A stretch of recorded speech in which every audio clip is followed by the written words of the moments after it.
Kepada yang terhormat Bapak Presiden Prabowo Subianto. Jujur ya Pak ya, saya tuh takjub banget waktu lihat tweet Bapak tahun 2011 yang bilang kalau Bapak itu nggak bangga kalau Indonesia tuh dicap jadi salah satu negara paling korup di dunia. Dan Bapak bilang kalau Bapak tuh setuju hukuman mati untuk para koruptor. Nah sekarang kenapa kok jadi beda lagi statementnya? Kenapa Bapak bilang kalau Bapak tuh jadi nggak setuju dengan hukuman mati para koruptor? Pakai segala ngeluarin statement kalau keluarga korban nggak boleh dizolimi lagi. Ya saya sih yakin mungkin aja maksud Bapak baik gitu ya. Karena takutnya hukum kita jadi salah orang. Tapi dengan statement Bapak kayak gini bisa bikin para koruptor jadi besar kepala. Bisa nimbulin ide-ide licik dari para koruptor lagi. Yang kita tahu sendiri ini para tikus dramanya banyak banget. Jadi ya kalau menurut saya nggak pantas aja Presiden mengeluarkan statement kayak gitu. Harusnya Bapak tuh kasihan sama seluruh masyarakat Indonesia yang dizolimin sama para tikus ini. Bukan kasihan sama keluarganya Pak. Yang menurut saya pribadi sih udah jadi konsekuensi untuk keluarganya. Karena kepala keluarganya udah maling duit rakyat. Come on Pak Presiden. Bapak Presidenku, Bapak Presiden Prabowo yang terhormat, yang tercinta Indonesia. Saya ada usulan Pak, saya punya ide cemerlang terkait penanganan korupsi di negeri ini. Bapak kan kemarin bilang di wawancara itu, kalau adilkah anak menanggung perbuatan koruptor? Ya, kalau memang Bapak merasa itu tidak adil, saya punya solusinya Pak. Jadi Bapak tetap buat aturan koruptor itu dihukum seumur hidup, terus dimiskinkan semiskin-miskinnya, hartanya semuanya diambil. Anaknya gimana? Anaknya dibuatkan asrama. Jadi nanti anaknya itu dibiayai oleh negara. Jadi dibuatkan asrama khusus anak-anak para koruptor. Nah istrinya ditaruh mana? Suruh nikah lagi. Gitu. Kalau koruptornya cewek ya suaminya suruh nikah lagi. Anak-anaknya taruh asrama. Bagus kan Pak?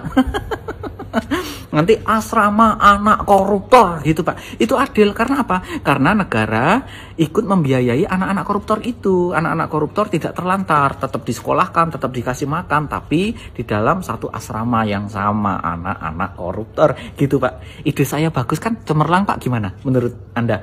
Sahabat-sahabat mulut netizen, masyarakat Indonesia, ide saya cemerlang, bagus? Kalau bagus diapresiasi dong. Kalau mau mengapresiasi saya, mendukung saya, tuh langsung di link bio ada Saweria, bisa disawer ya. Karena saya konten ini nggak dibayar oleh negara. Malah justru negara nggak suka sama saya nanti karena saya itu selalu mengkritik. Nggak adil ya Pak, kalau anaknya menderita juga. Ya kalau dia nggak mau anaknya menderita juga Pak, jangan dilakukan korupsi gitu loh. Namanya juga korupsi ya, harus dihukum seberat-beratnya. Terus Bapak kasihan sama anak koruptor, terus nggak kasihan sama anak-anak rakyat yang uangnya dibayarkan pajak tapi digunakan semena-mena oleh koruptor. Kayak mana coba? Terus Bapak nggak kasihan gara-gara koruptor-koruptor itu ya ekonomi kita merosot ya, perputaran keuangan itu benar-benar sangat melemah sekarang ya, lowongan pekerja tambah sulit ya, jadi banyak Pak dampaknya. Terus kalau misalnya koruptor itu benar-benar ditindaklanjuti, bahkan kalau pantasnya itu dihukum metong ya, kenapa? Biar makin sedikit orang yang korupsi. Kenapa? Takut akan hukumannya. Hukuman yang diberikan itu adalah efek membuat jerah, efek agar tidak melakukan, efek agar tidak banyak yang mengikuti jejak. Tapi kalau Bapak bilang seperti ini, makin merajalela koruptor. Lihat Pak, negara-negara maju bagaimana mereka memperlakukan koruptor ya. China contohnya hukuman mati, Jerman contohnya hukuman mati, banyak lagi negara-negara maju lain. Koruptor itu diperlakukan bukan dengan kelembutan Pak, tapi dengan apa? Sesuai dengan kelakuan dia. Bayangkan aja, koruptor itu merugikan bukan hanya satu orang. Maling ayam aja dipukuli sampai mati. Ini jelas-jelas koruptor lagi. Ya Pak ya, berpihaklah sama rakyat Bapak, bukan sama koruptor. Terima kasih. Mohon maaf Pak, pernyataan Bapak kadang-kadang memang kelihatannya itu manusiawi, tapi sangat menusuk hati rakyat. Dulu Bapak berjanji akan mengejar koruptor sampai ke Antartika. Sekarang malah Bapak pikirkan anak dan istrinya. Bapak nggak pikirkan nasib keluarga-keluarga miskin rakyat Indonesia akibat kelakuan koruptor yang memperkaya diri dan keluarganya. Istilah katanya Pak, maling uang rakyat. Kami bayar pajak tapi dimalingin untuk kesenangan keluarganya. Sekarang Bapak pikirkan keluarganya. Bapak nggak pikirkan banyak rakyat Indonesia yang hidupnya susah Pak. Mereka bahkan sampai nggak bisa makan, susah mencari pekerjaan. Kenapa nggak Bapak pikirkan keluarga-keluarga mereka itu yang akibat dari tangan-tangan kotor koruptor Pak? Bapak masih mikirkan keluarga koruptor. Pak, mohon maaf Pak, Pak Anies Baswedan pernah mengatakan akan memiskinkan koruptor. Memiskinkan koruptor, sita semua harta kekayaannya, jangan pikirkan lagi keluarganya. Karena koruptor itu memesesarakan rakyat Pak. Jadi apa ya Pak, mohon maaf ya Pak, kalau saya ingin mengatakan, saya hampir rasanya nggak yakin gitu loh dengan pernyataan Bapak yang akan mengejar koruptor sampai ke Antartika kalau Bapak masih memikirkan keluarganya. Kesalahan yang koruptor lakukan itu mencuri uang rakyat itu nggak bisa Pak, nggak sebanding dengan yang Bapak pikirkan harta keluarganya, bagaimana anak istrinya. Jangan pernah pedulikan, itu hukuman bagi koruptor, miskinkan semiskin-miskinnya. Kalau Bapak masih mikirkan keluarganya, lalu sanksi buat koruptor apa dong? Jadi koruptor makin menjamur. Kenapa? Keluarganya masih dipikirkan pemerintah. Mohon maaf ya Pak, saya sedikit emosi. Saya sebagai rakyat taat pajak Pak, saya ingin mengeluarkan unek-unek saya kepada Bapak, karena saya pernah melitang dulu mendukung Bapak. Please Bapak, mudah-mudahan Bapak benar-benar tidak omon-omon. Kejar koruptor, miskinkan koruptor, sita hartanya, agar ada efek jerah terhadap koruptor di Indonesia ini. Pak Prabowo bilang buat pejabat-pejabat yang korupsi nggak adil kalau hartanya diambil semua. Gimana nasib anak-anaknya nanti? Lah, Bapak ngapain mikirin anak-anaknya? Toh mereka aja nggak peduli sama anak-anaknya sendiri. Mereka aja nih ya berani gitu ngasih makan ke anak-anaknya pakai duit haram. Nggak peduli gitu sama nasib anak-anaknya nanti gitu di neraka. Lagi juga Pak, keluarga koruptor tuh nggak perlu kita kasihanin. Keluarga mereka aja masih banyak yang kaya Pak. Kalau perlu nih ya, pajang tuh muka bapaknya di pinggir jalan. Biar kita nih kalau lewat, kita timpukin aja tuh patung bapaknya pakai batu sekalian. Itu di Cina ya, di Cina tuh emang ada hukuman kayak gitu. Jadi koruptor-koruptor tuh dibuatin patung, terus kita kalau lewat tuh boleh tuh ngelemparin patungnya tuh pakai sendal. Nah kalau perlu, di Indonesia juga adain kayak gitu tuh, biar keluarganya malu 7 turunan. Biar kapok Pak, di mana-mana bapak itu gimana anak. Bapak maling, anak rampok. Bapaknya korupsi, anaknya naik jet pribadi. Intinya Pak, kalau emang bapak serius nih buat berantas korupsi, ya jangan pandang bulu Pak. Mau dia bulu hidung, bulu ketek, bulu itulah. Jangan pandang bulu, dibas aja gitu Pak semuanya Pak. Kalau emang bapaknya nih korupsi nih, udah tangkepin aja semuanya, sita banda-bandanya Pak. Kalau emang kasihan sama anaknya, ya kan bisa bapak urusin. Kalau perlu masukin gitu dalam pesantren biar kagak kayak bapaknya tuh anak. Intinya tetap bebas beropini, tapi harus masuk akal. Ini adalah suatu hal yang lucu, yang baru pertama kali gue dengar dari seorang kepala negara, yang dimana dia lebih mengkasiani anak-anak para koruptor yang tumbuh dalam kemewahan, yang dimana kemewahan itu hasil dari mencuri, ketimbang mengkasiani anak-anak miskin yang menjadi korban dari tindak pidana korupsi. Gini Pak, di pelosok-pelosok sana banyak anak-anak negeri kita yang berjalan berkilo-kilometer untuk menuju ke sekolah di jalan yang rusak, bahkan harus melewati danau dengan perahu yang rusak, dan sampai di sekolah mendapati fasilitas yang rusak. Sementara di samping itu banyak kepala keluarga atau seorang ayah terpaksa harus mencuri untuk mencukupi kebutuhan kehidupannya, mencukupi biaya sekolah anaknya, mencukupi biaya kesehatan anaknya, lalu tertangkap dan masuk penjara tanpa punya biaya untuk menembusnya. Dan akhirnya dia menelantarkan keluarganya, menelantarkan istri dan anaknya, yang akhirnya banyak sebagian besar yang menjadi gembel di sudut-sudut kota.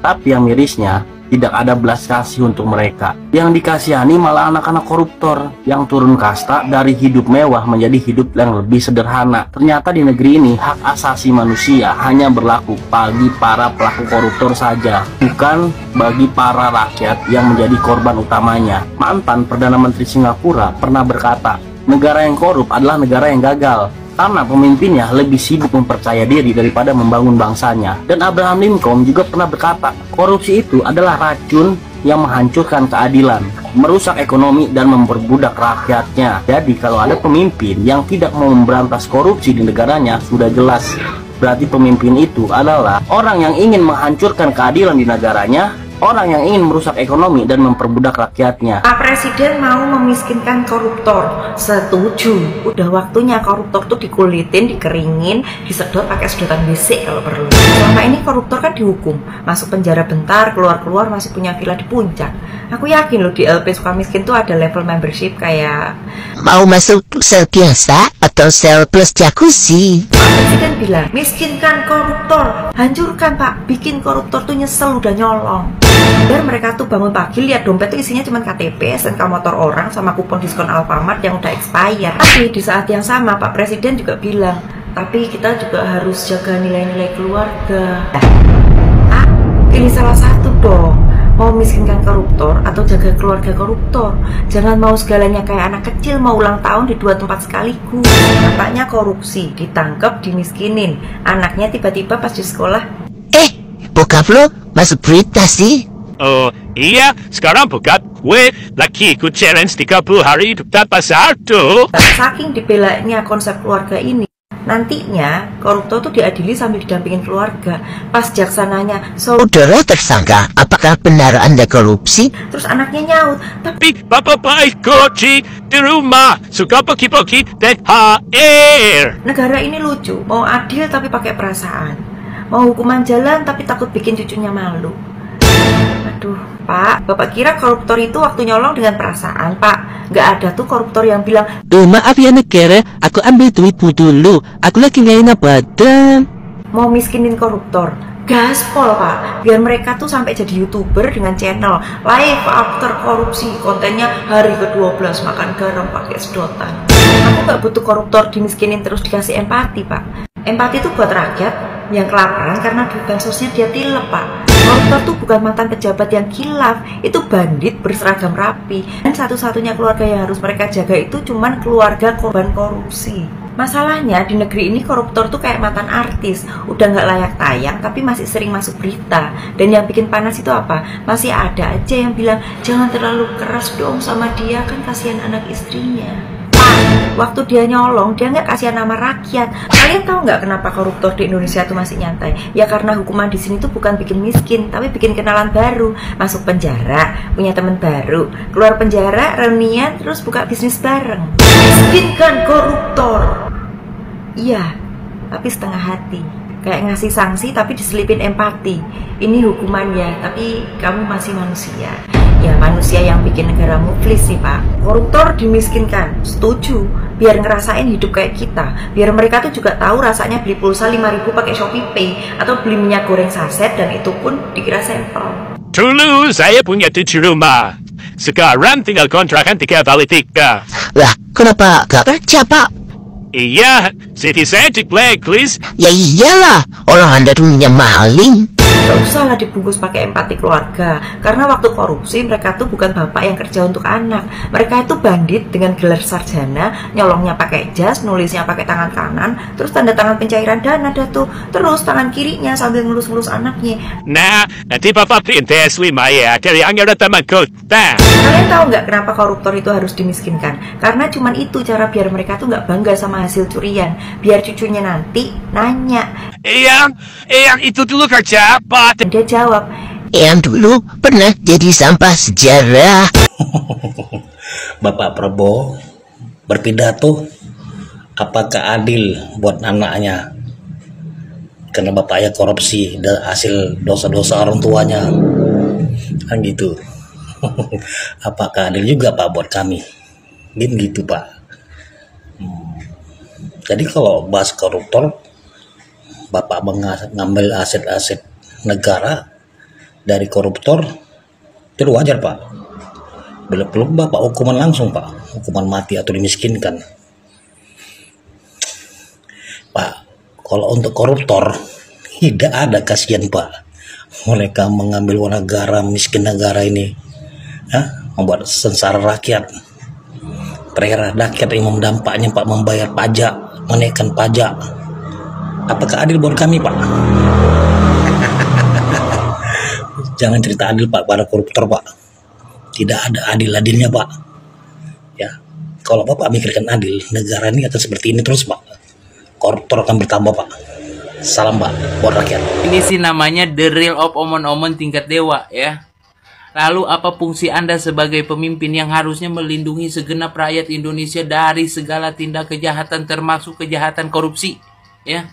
Yang mana akibat dari ulah korupsi berdampak terhadap kehidupan rakyat. Kemiskinan makin banyak Pak ya. Pengangguran makin merajalela, ketimpangan makin terlihat ya. Lalu bagaimana solusi Anda untuk melindungi rakyat Anda ya? Masa mau penindakan terhadap menegakkan hukum terhadap para koruptor masih memikirkan asas keadilan, lalu bagaimana dengan nasib anaknya, istrinya ya? Ya kan? Koruptor aja nggak pernah mikirin kok nasib rakyat Indonesia, mau sengsara, mau menderita, mau apa, yang penting dia enak sendiri aja. Lalu Anda berpikir tentang keadilan untuk anak istri para koruptor ya? Ini sih the real of omon-omon ya. Yo adil Pak, menurut saya Pak Presiden ya adil. Kenapa kok begitu? Karena anak-anak Indonesia yang menderita akibat korupsi itu juga lebih menderita begitu ya. Apa yang perlu dipikirkan juga efek yang lebih banyak Pak Presiden ya. Anak-anak warga Indonesia miskin semuanya, pendidikan rendah ya, bapak ibunya tidak memiliki penghasilan yang cukup gara-gara negara tidak bisa mensejahterakan. Penyebabnya adalah koruptor. Ya menurut saya adil-adil saja Pak Presiden ya. Setuju sama banget sama gua ini. Kasihan banget tahu. Apalagi kalau pelaku korupsinya itu teman atau saudara kita, dan kita lakukan perampasan aset kepada teman dan keluarga kita sendiri. Jahat banget kita kan? Jahat banget kita. Makanya gua gak mau jadi pemimpin. Nanti gue bikin saudara atau teman gue menderita. Video yang saya stitch ini merupakan dialog antara Presiden Prabowo Subianto dengan beberapa jurnalis. Beberapa jurnalis di beberapa media. Dan isunya banyak yang dibahas. Salah satunya berkaitan dengan perampasan aset atau pemiskinan para koruptor melalui undang-undang perampasan aset. Banyak hal yang bicarakan, namun ada hal yang menarik. Menurut hemat saya ini merupakan blunder yang dilakukan oleh Pak Prabowo Subianto. Beliau menyampaikan bahwa berkaitan dengan konsep keadilan, beliau menyampaikan sesuai dengan isi rekaman yang saya stitch ini. Beliau menyampaikan apakah adil terhadap anak-anaknya apabila hartanya dirampas. Bapak, menurut hemat saya, Anda sebagai kepala negara dan kepala pemerintahan mestinya melihat konsep keadilan secara utuh Bapak, jangan personal. Coba bandingkan 1 atau 2 atau 3 lah, atau beberapa orang dari keluarga, dari anak-anak dari koruptor ini dibandingkan dengan jutaan rakyat Indonesia yang menderita karena akibat perilaku korup ini Bapak. Tidak sebanding Bapak, apple to apple-nya tidak sebanding. Jadi menurut hemat saya, jangan berbicara konsep keadilan Bapak kalau mereka ini sudah menikmati hasil korupnya. Dia sudah menikmati hasil korup, kecuali dia mempunyai kesadaran diri untuk tidak korup. Gitu loh Bapak. Selama ini keluarganya kan juga menikmati hasil korupsinya Bapak. Jadi jangan berbicara konsep keadilan. Justru menurut hemat saya, Bapak itu mestinya berbicara konsep keadilan dari perspektif yang berbeda. Apa? Yaitu perspektif rakyat Indonesia yang dirugikan oleh perilaku korup para koruptor itu Bapak. Jangan malah dibalik. Jangan malah keadilan terhadap anak-anak dan keluarganya Bapak. Mereka telah menikmati hasil korupsi yang dilakukan oleh keluarganya dan pasangannya dan lain sebagainya. Kan begitu Bapak. Itu yang pertama. Yang kedua, saya masih sebagai warga Indonesia, sebagai rakyat Indonesia, saya pengen menagih janji politik Bapak ketika kampanye. Bapak menyampaikan, kalau saya dilantik saat ini pun saya langsung mengejar para koruptor bahkan sampai ke Antartika. Itu kan statementnya Bapak. Mohon maaf, Bapak ini kan selama ini menyampaikan bahwa lahir dari kalangan militer. Militer ini kan sejatinya orang yang kesatria Pak. Kesatria itu pantang menelan ludahnya sendiri. Masa kemarin berbicara A, sekarang berbicara Z Bapak? Ya ini kan tidak logis Bapak. Jadi menurut hemat saya, Bapak mestinya jaga marwahnya untuk tidak berkomitmen atau berkomentar atau setidaknya berkomitmen terhadap janji politik yang pernah disampaikan berkaitan dengan pemberantasan korupsi. Kedua, jangan sembarang berbicara persoalan keadilan, Bapak. Menurut hemat saya ini blunder terbesar Bapak. Ini anomali. Kenapa saya katakan anomali? Bapak dalam janji politiknya pengen mengejar politikus sampai ke Antartika, namun saat ini Bapak pengen memberikan keadilan terhadap anak-anaknya para koruptor. Ini tidak logis, Bapak. Mestinya Bapak sebagai kepala negara dan kepala pemerintahan melihat konsep keadilan itu dari perspektif rakyat, Bapak. Berapa puluh juta rakyat Indonesia disengsarakan oleh para koruptor itu, Bapak. Alah, mestinya Bapak melihatnya dari perspektif itu. Jangan melihat dari perspektif keluarga yang menurut saya kecil, Bapak. Mereka sudah menikmati kok. Mereka sudah menikmati, ya sudah, Pak. Karena sudah menikmati ya dimiskinkan aja. Sehingga bisa memberikan efek jera terhadap yang lain, Bapak. Itu yang kedua. Yang ketiga, Bapak, mohon maaf tidak mengurangi rasa hormat saya, mestinya Bapak juga mengevaluasi para kabinet-kabinetnya yang berperilaku barbar, Bapak. Tidak mohon maaf, dengan ini kalau kita melihat secara kasat mata nggak dihargain sama pembantu-pembantunya. Kenapa saya katakan tidak dihargain? Coba bayangkan, Bapak.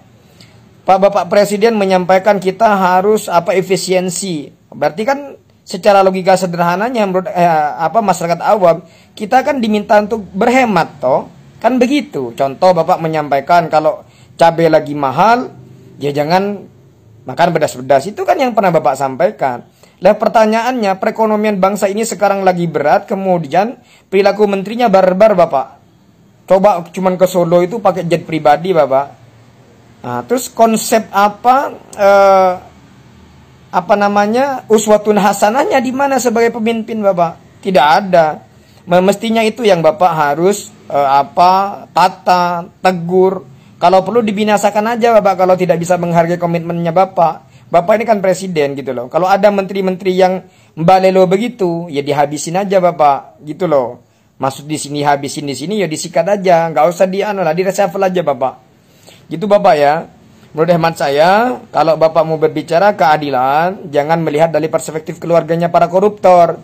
Lihat dari berapa puluh juta rakyat Indonesia yang dirugikan oleh perilaku-perilaku para koruptor itu. Kita sengsara gara-gara perilaku koruptor itu, Bapak. Beneran, Bapak. Jadi jangan dibalik pola pikirnya, Bapak. Nggih?